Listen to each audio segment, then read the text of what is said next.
ناظرین، پروگرام ہے گفتگو اور میں ہوں آپ کا میزبان مصطفیٰ کمال پاشا۔ ناظرین، آج ہمارے ساتھ جو شخصیت شریک گفتگو ہیں یہ ہر اعتبار سے منفرد حیثیت کی حامل ہیں۔ ہمارے عہد کے ایک بہت بڑے ادیب، مفکر، ڈرامہ نگار جناب اشفاق احمد صاحب کا کہنا تھا کہ ہم نے بچوں کے ادب کے حوالے سے مجرمانہ غفلت کا مظاہرہ کیا ہے، اور یہ بات ان کی بڑی حد تک درست تھی کہ ہمارے ادیبوں نے، ہمارے شاعروں نے بچوں کا ادب تخلیق کرنے کے حوالے سے کوئی خاص توجہ نہیں دی، جس کو اشفاق احمد صاحب مجرمانہ غفلت کے نام سے جانا کرتے تھے، کہا کرتے تھے۔ تو آج ہمارے ساتھ جو شخصیت شریک گفتگو ہیں، انہوں نے شاعری بھی کی ہے، ادب بھی تخلیق کیا ہے، ناول بھی لکھے ہیں، 30 سے زائد کتابوں کے مصنف ہیں، اور خصوصیت کے ساتھ یہ ذکر کرتے ہیں کہ انہوں نے بچوں کے لیے بھی ادب جو ہے وہ تخلیق کیا ہے، اور اس پر ان کو ناز بھی ہے۔ ہمارے ساتھ آج شریک گفتگو ہیں جناب نوید مرزا صاحب۔ مرزا صاحب، خوش آمدید۔ جی، بہت شکریہ جی، آپ ہمارے پروگرام میں تشریف لائے۔ ایک بات بتائیے جی کہ ہمارے ہاں ادب اور ادیب کی پذیرائی ہمارے معاشرے میں کیوں نہیں ہے؟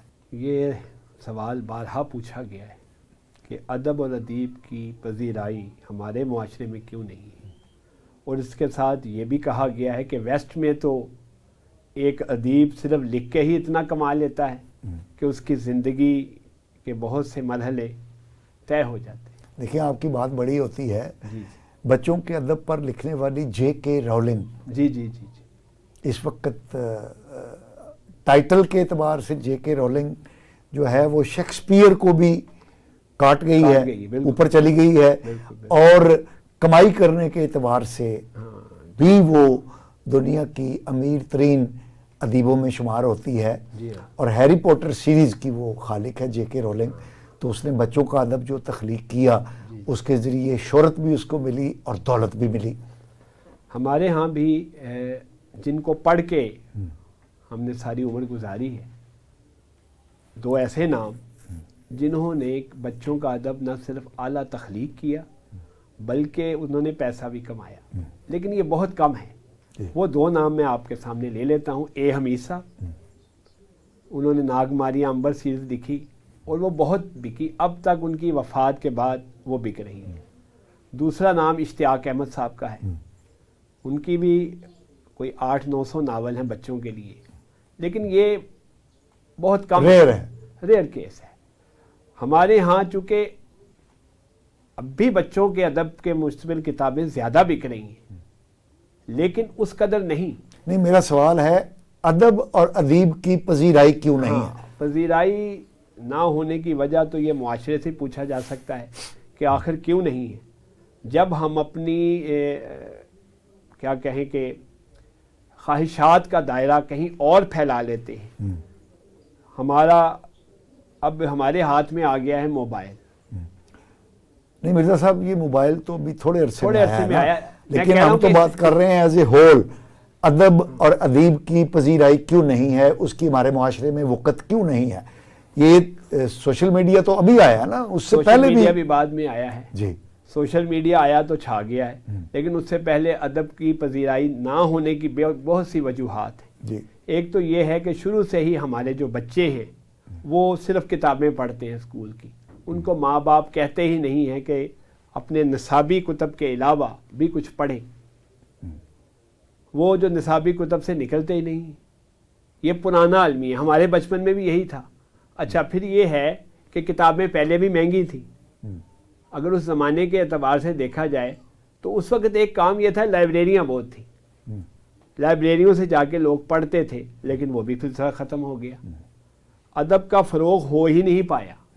اس کی مرزا صاحب وجہ کیا ہے؟ یہ تو نہیں ہے کہ ہمارا ادیب معاشرے کی جو ویوز ہیں، جی جی معاشرے کے اندر جو لہریں ہیں، جی ہاں فکری، نظری جی اور عملی جو حقائق ہیں ان کا ادراک نہیں ہے ادیب کو، اور اس لیے جو وہ ادب تخلیق کرتا ہے اس کی معاشرے میں پذیرائی نہیں ہوتی.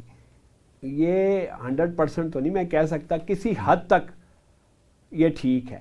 اب اگر ہم گننے پہ آ جائیں تو محدود آپ کو چند ادیب اور شاعر ملیں گے جن کا لکھا ہوا پڑھا بھی جاتا ہے اور بکتا بھی ہے. یہ ایسا کیوں ہے؟ کیا صرف مستنصر حسین تارڑی اچھا لکھتے ہیں؟ احمد فرازی اچھا لکھتے ہیں؟ پروین شاکری اچھا لکھتی تھی؟ یا چند ایک اور لوگ ہیں؟ بات یہ ہے کہ کسی بھی طرح کوئی تھوڑا سا میڈیا پہ آ گیا. میڈیا بڑا پاورفل ہے. پہلے ایک ہی چینل تھا، تب بھی یہ لوگ آ گئے سامنے.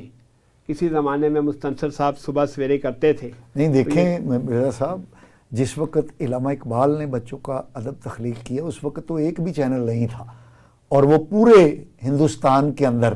حالانکہ ان کی آپ کو بتاؤں کہ ٹوٹل ان کی نظمیں ہیں 17 جی، اور 9 سلیبس میں ہیں. 8 جو ہیں وہ سلیبس میں نہیں ہیں، وہ ریکارڈ میں ہیں، ان کی کتابوں میں بھی نہیں. پاورفل جو ہے نا ہمارے پاس پاورفل چیز نہیں آ رہی، یہ بھی ہے ایک. میرا پھر سوال یہی ہے نا کہ ہمارا ادیب جو ہے وہ جو زمانے کی جو معاشرتی، فکری اور عملی ضروریات ہیں ان سے کٹا ہوا ہے، صرف وہ واہ واہ پہ لگا ہوا ہے. پاورفل جو ذہن ہے وہ نہیں آ رہے، تخلیق نہیں ہے، تخلیق نہیں ہو رہی، بس وہ گزارا ہو رہا ہے.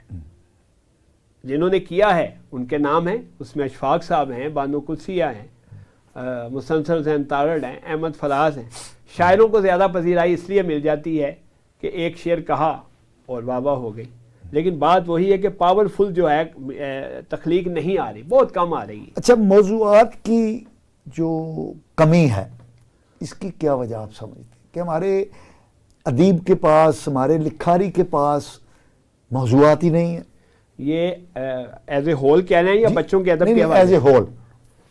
موضوعات ختم نہیں ہوتے کبھی، موضوعات آتے جاتے رہتے ہیں. یہ ہے کہ بعض باتیں ریپیٹ ہو جاتی ہیں لیکن کہنے کا انداز جو ہے وہ بدلا رہتا ہے. شاعروں میں اب شاعروں کا المیہ دیکھ لیں کہ آج کا شاعری یونیورسٹی والی پذیرائی حاصل کر رہی ہے، 3rd ریٹڈ. میرے نزدیک اچھی شاعری وہی ہے جو کہ ہمیشہ رہے. میں سب سے بڑا شاعر میر کو مانتا ہوں، اس کے بعد غالب ہے، پھر اتنا بعد آتے ہیں تو اقبال ہے، پھر اتنے بعد آتے ہیں فیض ہے، پھر فراز ہیں، منیر نیازی ہیں اور ہیں. یہ باقی بندے تو پھر گئے، کیوں ان کا نام نہیں ہے اتنا؟ سر دیکھیں، اس وقت ہماری جو 240 ملین کی آبادی ہے، جی ہاں، اس میں 67% جو ہیں وہ نوجوان ہیں. بالکل ہیں، بچے بچیاں ہیں. بالکل. ان کو متاثر کرنے کے لیے، ان کو حقائق سے روشناس کرانے کے لیے جی جی کوئی ادب، کوئی لٹریچر دیکھیں ہمیں نظر نہیں آتا. میں نے ابھی میرا ایک اور چینل پہ بھی 2 ہفتے پہلے انٹرویو ہوا ہے، تو انہوں نے کہا، ایک سوال پوچھا کہ آپ بچوں کے ادب میں کیا نئی چیز لائے ہیں جس پہ آپ کو فخر ہو اور نئی نسل کو اس سے کوئی فائدہ ہوا ہو. میں نے کہا جی میں عمر عیار اور جن بھوت کے بھی خلاف نہیں ہوں، ٹھیک ہے وہ چلا ہے، کارٹون بھی چلے ہیں، میں نے 2-3 نئے کام کیے ہیں. جیسے اقبال کہانی مجھ سے پہلے کسی نے لکھی تھی، یہ ایک جدید سوچ ہے، ایک نئی سوچ ہے، اور بھارت تک یہ کتاب پہنچی. بھارت کی جو ویب سائٹ ریختہ ہے اس پہ یہ کتاب پڑھی ہے، پوری دنیا میں یہ پڑھی گئی ہے اور پوری دنیا سے مجھے پذیرائی ملی ہے. یہ ایک نئی سوچ تھی، تو نئی سوچ اچھا ویسے وہ جن بھوتوں کی آپ نے بات کی، تو یہ جو جے کے رولنگ کی ہیری پوٹر سیریز ہے، یہ جن بھوت ہی ہیں. میں نے کہا ان کی اپنی حیثیت ہے، میں نے یہ نہیں کہا، لیکن انہوں نے اس کو ایک ایسے پیرائے میں بیان کیا ہے، ایک ماڈرن وے کے اندر.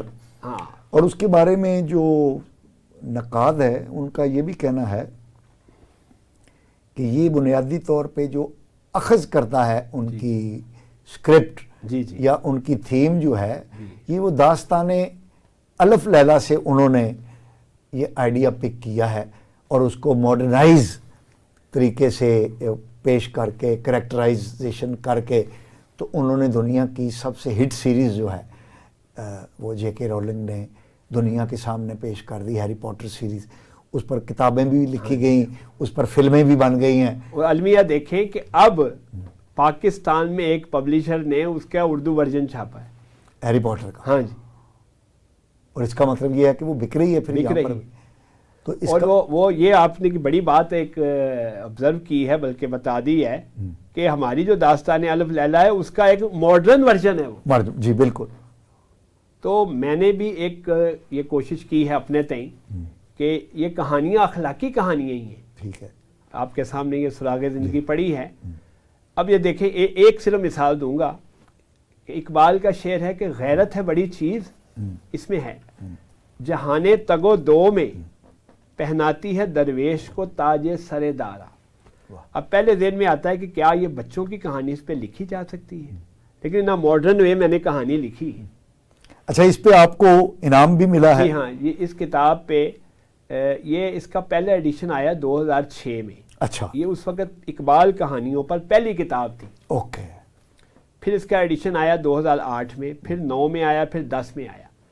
اب 14 سال گزرنے کے بعد مختلف حالات و واقعات کی وجہ سے یہ کتاب 5واں ایڈیشن نہیں آ سکا، اب آ رہا ہے ماشاءاللہ اسی سال.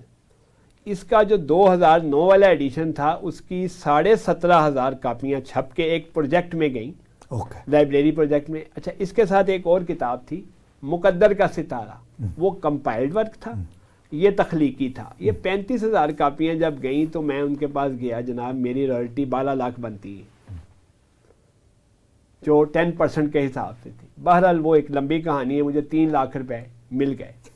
پاکستان میں بچوں کے کسی رائٹر کو اتنا پیسہ مل جانا، اور 2009 سے اب آبزرو کریں تو یہ آج کا 10 لاکھ ہی ہوگا. اور اس کا مطلب یہ ہے نوید مرزا صاحب کہ معاشرے میں ایک پیاس پائی جاتی ہے جی ہاں بچوں کے ادب کے حوالے سے، نئی چیز ہو. ٹھیک ہے. میں نے ابھی ایک چھوٹی سی بات آپ کو بتاؤں گا. ابھی یہ بک فیئر تھا جی. تو میں اس کے علاوہ 2 کتابیں جو میری نیشنل بک فاؤنڈیشن سے چھپی ہے اسی آئیڈیا پہ، استاد کا احترام اور لوح قلم. تو میرے ساتھ ایک دوست تھے میرے عثمان امجد بھٹی صاحب، انہوں نے کہا بچہ کتاب دیکھ رہا تھا میری پڑھی، انہوں نے کہا جی یہ نوید مرزا ہیں، ان کی کتاب. کہہ رہے ہیں انکل یہ کتاب تو میں پچھلے سال ہی لے گیا تھا. پھر انہوں نے کہا کہ ابھی ایک اسکول سے آئے ہیں، 10 کاپیاں پڑھی تھی، 10 کی 10 لے گئے. آپ کا آئیڈیا انہوں نے کہا یونیک ہے، ہمیں یونیک آئیڈیا چاہیے. ٹھیک.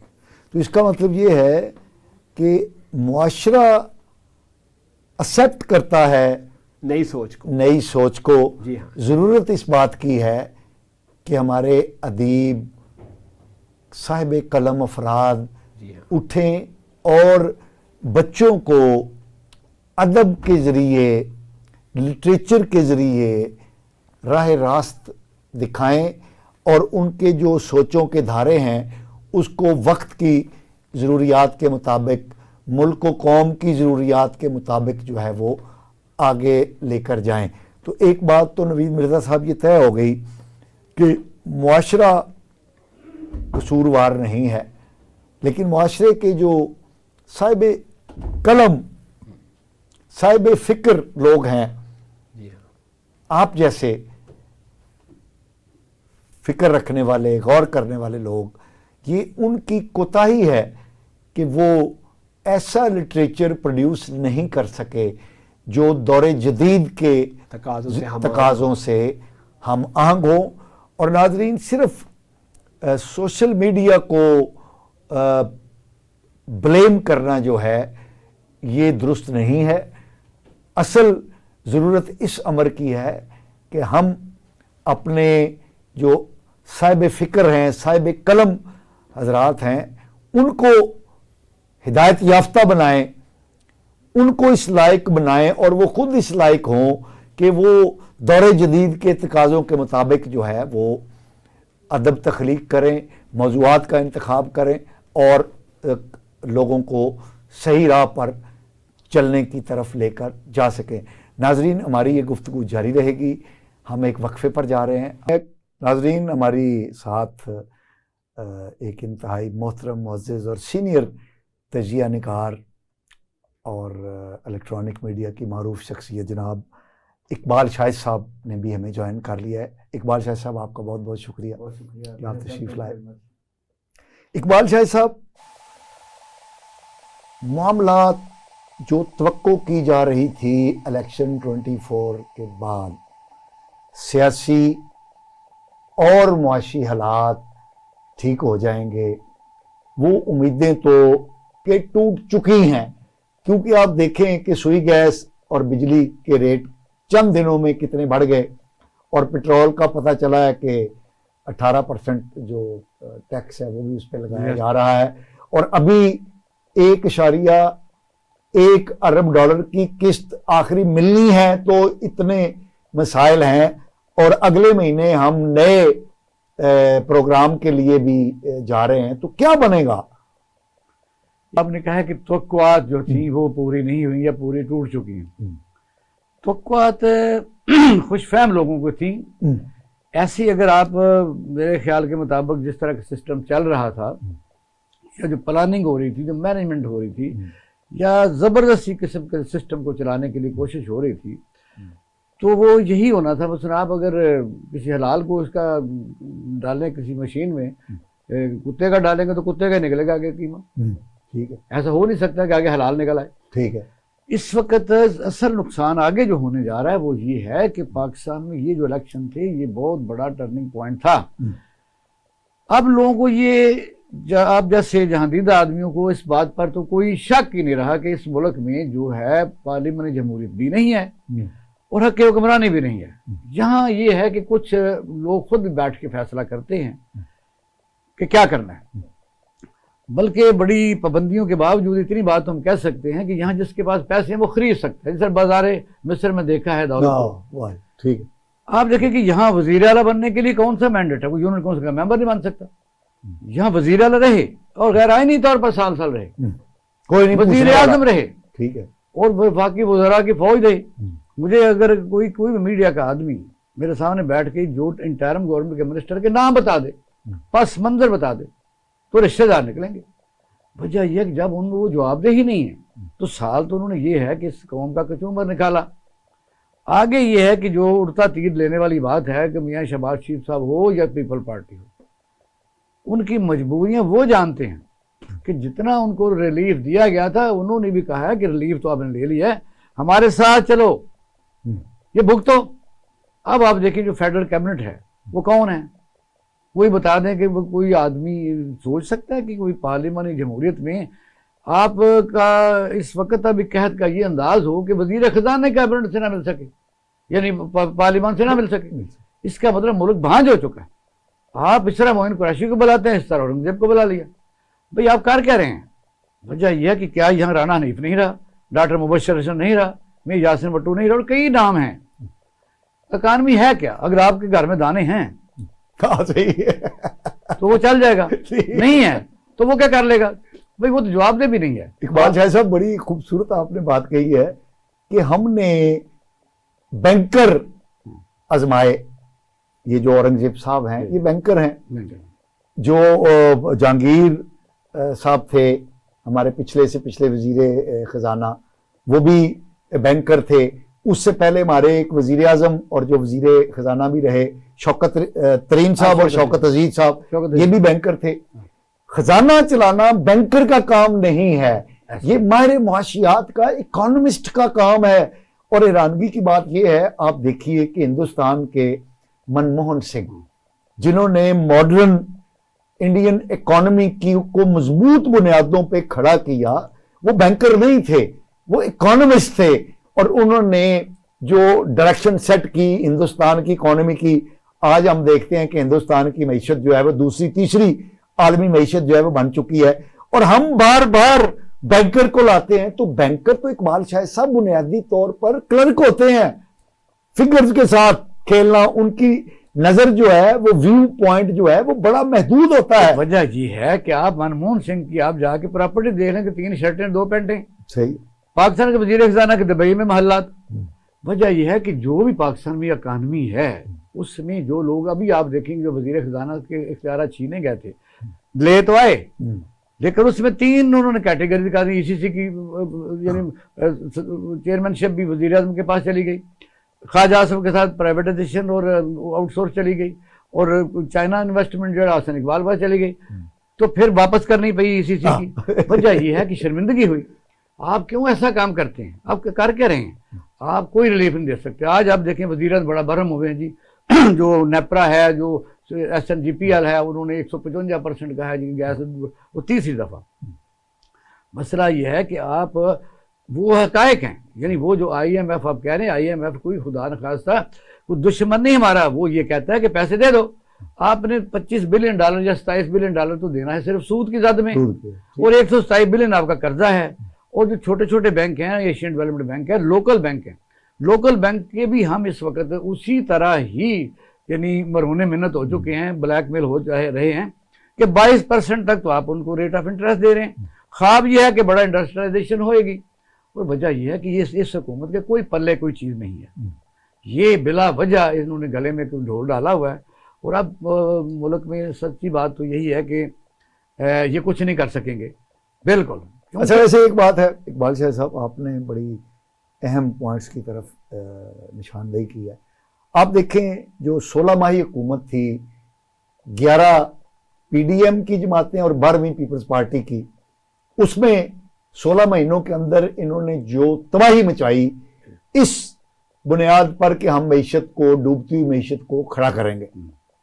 اس کے بعد اب 6 جماعتی اتحادی حکومت بنی ہے, اور حیرانگی کی بات یہ ہے کہ جو سب سے بڑی شراکت دار ہے مسلم لیگ کے بعد وہ پیپلز پارٹی ہے. پیپلز پارٹی نے تمام آئینی عہدے لے لیے ہیں, لیکن فیصلہ سازی میں کیبنٹ کا حصہ نہیں بن رہی, کیونکہ انہیں پتہ ہے کہ یہ حکومت کامیاب نہیں ہونی, تو میں کیوں اس کی جو نیگیٹیوٹی ہے اس کا بوجھ اٹھاؤں. آئینی عہدے لے لیے کہ حکومت اگر 6 مہینے کے بعد یا سال کے بعد ختم ہوتی ہے تو میرے پاس جو میں نے عہدے لیے ہیں یہ برقرار رہیں, اور میرے پاس ذمہ داری بھی کوئی نہ ہو ان کے برے فیصلوں کی نیگیٹیوٹی کو اٹھانے کے لیے.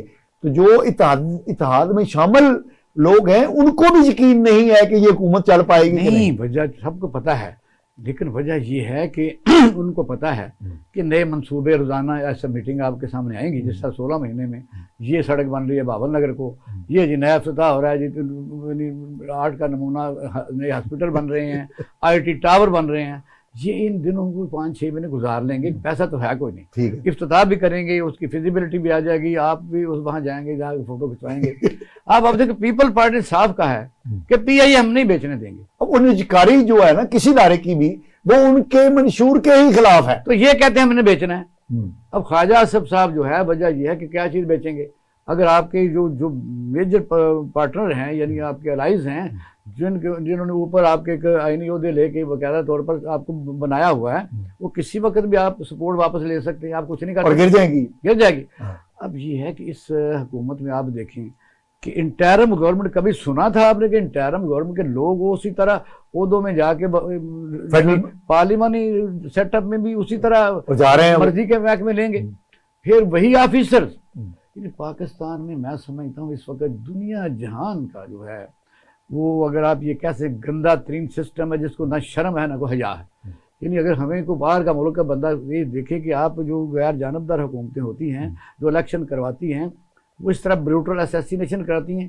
بلکہ کل میں بھی ٹی وی پر دیکھ رہا تھا, بڑا افسوس ہوا کہ آپ نے دیکھا کہ یونائٹڈ نیشن جیسے انٹرنیشنل اداروں میں بھی بڑے بڑے اہم جوہدوں پر بھی کئی لوگ اپنے میڈل نہیں لیتے, وہ واپس کر دیتے ہیں, ان کا ایک ناراضگی ہوتی ہے.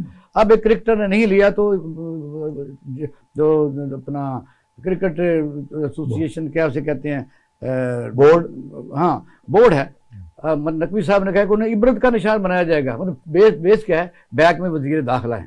وجہ کیا اس طرح ہوگا کہ اگر آدمی کو تھوڑا سا بھی ناراض ہوتا ہے, یہ صرف ہمارے پلیئر بڑے لاڈلے ہوتے ہیں, ان میں اگریشن بھی ہوتی ہے, ان کو منانا پڑتا ہے کیونکہ ایسے پلیئر نہیں بنتے. اور اگر ان کا جو لیڈر ہے PCB کا وہ یہ کہہ دے اور وہ کہے جی میں عبرت کا نشان اس کو بنا دیں گے, نسلیں یاد رکھیں گے, ابھی کی بات ہے. تو وجہ یہ ہے کہ یہاں تو ابھی تک یہ ظلم اور زیادتی سے کوئی صبر ہی نہیں ہو رہا. اگر نہیں ہو رہا تو انڈیا تو آپ نے دیکھا کہ ایسی سے ٹرین بنا رہا ہے کہ دبئی کو پانی سپلائی کر رہا ہے، وہاں سے ساری 2 گھنٹے کی ڈرائیو ہو گئی ہے، تو ہم آپس میں لڑ رہے ہیں، ہم اقتدار کو آگے لے جانے کے لیے 100 اربہ استعمال کر رہے ہیں۔ 600 بلین پلس ڈالر کے ان کے فارن ریزرو ہیں اس وقت صورتحال یہ ہے کہ آپ دیکھیں کہ اکانومی کا یہ جس طرح وہ کہتے ہیں، مجھے بتائیے کہاں سے لائیں گے یہ؟ یعنی جو آپ نے ابھی قرضہ جو ہے اس کی قسط بھی دینی ہے، اور لوگ بھی اب پڑھ لکھ گئے ہیں، بس لوگوں کو ساری سمجھ لگ رہی ہے کہ آپ کس طرح اس کو واپس کریں گے، آپ یا پھر آپ تو اسی طرح لگے ہوئے ہیں، جان اب بھی اسی طرح آپ کی سازش ہے کہ 20 بندے توڑ رہے ہیں، ان کو ہرانا ہے اور فارورڈ بلاک بنانا ہے 40 بندوں کا پی ٹی آئی کا، چلو بنا لیں، اب سارے میں لے لیں، ڈلیوری تو آپ نے کرنی ہے۔ میں سمجھتا ہوں ان کو ڈرا کے اگر آپ اس کو فارورڈ بلاک بنا رہے ہیں تو کیا کر رہے ہیں آپ لوگ؟ اچھا ویسے آپس کی بات ہے اقبال شاہ صاحب، آپ کو پتہ ہے کہ قومی اسمبلی میں حکمران اتحاد کی 2/3 اکثریت ہو چکی ہے؟ اچھا میں تو کہتا 3/4 ہو جائے، اور یہ جو بھی امینڈمنٹ کرنا چاہتے ہیں کر لیں، اور یہ نہیں کر سکیں گے کرنے کو امینڈمنٹ سے، انہوں نے پچھلے 16 مہینے میں 9 بندوں نے بھی 45 امینڈمنٹیں کی ہیں جو آئین میں ترمیم کر ہی نہیں سکتے تھے، وہ بھی پارلیمنٹ بیٹھی رہی، اور 9 بندے کبھی 13 بندے کرنے کو آپ کر لیں۔ مسئلہ یہ ہے کہ اس طرح ملک اگر چل رہا ہے، ہم یہ کہتے ہیں پی ٹی آئی کو چھوڑو، عمران خان کو چھوڑو، اگر چل رہا ہے تو کوئی دلیل دے دو۔ اچھا میرا اقبال شاہ صاحب، آپ کیونکہ مطلب ماشاءاللہ آپ صاحب فکر آدمی ہیں، تجزیہ نگار بھی ہیں، میرا اندازہ یہ ہے کہ جس انداز میں اکانومی شرنک کر رہی ہے اور آپ ریونیو کے ٹارگٹ بڑھاتے جا رہے ہیں، ٹیکسوں کا بوجھ عوام پہ پڑ رہا ہے، تو اور قدر زر جو ہے وہ گر گئی ہے، بے روزگاری پھیل گئی ہے، تو اب عوام کے اندر ایک بغاوت، ریزنٹمنٹ نہیں، بغاوت کی حد تک عوام کا جو ریئیکشن ہے وہ آ رہا ہے۔ اور اگر میں کہوں کہ 9 مئی کو جو کچھ ہوا، کیا یہ عوام کی وہ ریزنٹمنٹ نہیں جس نے بغاوت کی شکل اختیار کر لی ہے، اور اب تو صورتحال مزید؟ دیکھیں دنیا میں ہمیشہ تھنک ٹینک یہ سوچتے ہیں کہ اگریشن اگر ہے تو اس کا سد باب کیا جائے، بالکل آپ نے درست کہا، یعنی وہ ایک ڈیبیٹیبل ہے، لیکن باہر آگے اس وقت صورتحال یہی ہے، بس گورنمنٹ کا یہ ہے کہ ٹھنڈا کیسے کیا جائے۔ ملک میں اس وقت آپ کو پتہ ہے کروڑوں لوگ بے روزگار ہیں، اور دن بدن بے روزگاری بڑھ رہی ہے، چھوٹی کاٹیج انڈسٹری بند ہو رہی ہے، کوئی آدمی بھی جو ہے وہ بجلی کا اس ریٹ پر کوئی انڈسٹری نہیں چلا سکتا، کیونکہ کمپیٹیٹر ہی نہیں ہے۔ اگر ایکسپورٹ کرنا چاہیں تو آپ کو اس سے سستی چیزیں تو دنیا ان کو بیچ رہی ہے، یعنی دنیا میں اس وقت جو بجلی کے ریٹ ہیں، ایران کا 2 روپے کتنے پیسے ہے، انڈیا کا 3-4 روپے ہے، اس طرح افغانستان کا 11 روپے ہے۔ یعنی مسئلہ تو یہ ہے کہ اس ریٹ پر کون سی پروڈیوس آپ کریں گے، کون سی پروڈکشن بنائیں گے اور بیچیں گے، اس لیے انڈسٹری چلے گی تو بے روزگاری ختم ہوگی، بے روزگاری اگر ختم ہوگی تو لوگ کمفرٹیبل ہو جائیں گے، یہ ساری چیزیں نہیں ہیں۔ اور دوسرا سب سے ہم آپ کو یہ کر رہے ہیں کہ ریٹ آف انٹرسٹ بینکوں کا آپ کی جان نہیں چھوڑ رہا، یعنی اگر آدمی کو ایزیلی بینک سے پیسے مل رہے ہیں تو وہ ہماری بیوروکریسی کا 28 جو محکمے ہیں وہ کسی انڈسٹری کو ویسے نہیں چلنے دیتے۔ اس لیے میں کہتا ہوں کہ اس وقت صورتحال یہ ہے کہ لوگوں کو، بلکہ میں تو جس وقت یہ سیٹرڈے نائٹ تھی تو میں دیکھا کہ سڑکوں پر جس طرح پولیس پکڑتی ہے موٹر سائیکل 1 ویلنگ، یہ کوئی نہیں سوچتا کہ 1 ویلنگ کیوں ہے۔ وجہ یہ کہ آپ ترکی میں جائیں، بڑے بڑے دنیا کے ملکوں میں جائیں، بڑے بڑے اسٹیڈیم آپ کو ملیں گے، میچز ہو رہے ہیں، فری آف ٹکٹ کوئی نہیں ہے، اندر مطلب چھوٹا بڑا صوفیانہ کلام ہو رہا ہے، صوفیانہ یعنی ڈانس ہو رہا ہے، ترکی میں تو خیر ہر اسٹیڈیم میں ہے۔ اچھا لوگوں کا تھوڑا سا وقت کنزیوم ہو جاتا ہے، اور وہ اپنے آپ غریبوں کو تو کچھ انٹرٹینمنٹ دے ہی نہیں رہے۔ اچھا وہ پھر اپنے طور پر بے روزگار ہیں، تیل کے پیسے ان کے پاس نہیں ہیں، اندرون لاہور سے نکلتے ہیں یا شہروں سے اربن ایریا سے، وہ سڑکوں پر اپنا غصہ اظہار کرتے ہیں۔ اس وقت میں اس نبض کو دیکھنا چاہیے، اس نرو کو اسٹڈی کرنا چاہیے کہ پرابلم کہاں ہے، غصہ کرنے کی بجائے اس کو حل کرنا چاہیے، کیونکہ لوگوں کے پاس اب گنجائش ہی ختم ہوتی جا رہی ہے۔ اب بغاوت کی طرف، ہاں بغاوت اس لیے میں نہیں کہتا کہ اس لیے کہ یہ لفظ تھوڑا سخت ہے۔ آپ دیکھیں آپ کی دکان یا میری دکان اچھرے میں ہے یا لبرٹی میں، دکاندار تو ہے کوئی، اب ایم ایم مال روڈ چلے جائیں، اسلام آباد چلے جائیں، بڑے بڑے شاندار شاپنگ مارکیٹ ہیں خالی پڑے، اور ان کو بل جب آتا ہے وہ کتنی دیر سروائیو کریں گے۔ اس وقت صدیق پلازا لگا لیں، دکانیں خالی ہو رہی ہیں، بڑے بڑے پلازوں میں لوگ سمیٹ رہے ہیں اپنے کاروبار۔ اچھا ایک بجلی کی مار ہے، کوئی بھی آدمی وہ سرکاری افسر ہے، وہ جناب علی پینشنر ہے، وہ دکاندار ہے، ایک بجلی کا بل اس کے لیے کافی، اس کے لیے روٹی نہیں بچتی۔ میرے گھر کے سامنے بینک کا ایک مینیجر ہے، اس نے سوئی گیس کا کنیکشن درخواست دے کے کٹایا ہے، اب پچھلے ہفتے 50,000 روپے بیچارے کو بل آیا، آپ بتائیے کہ بجلی سوئی گیس کا بل تو 1200-1300 روپیہ ہوتا تھا، 3 دفعہ اب 2 دفعہ بڑھا چکے ہیں، اب 150% یا 155% پہ بڑھانے جا رہے ہیں. اب یہی IMF تو یہی کہتا ہے نا، وہ کہتا ہے NFC ایوارڈ پر آپ کیوں نہیں توجہ دیتے؟ ٹھیک ہے، سارا فراڈ تو وہاں ہے.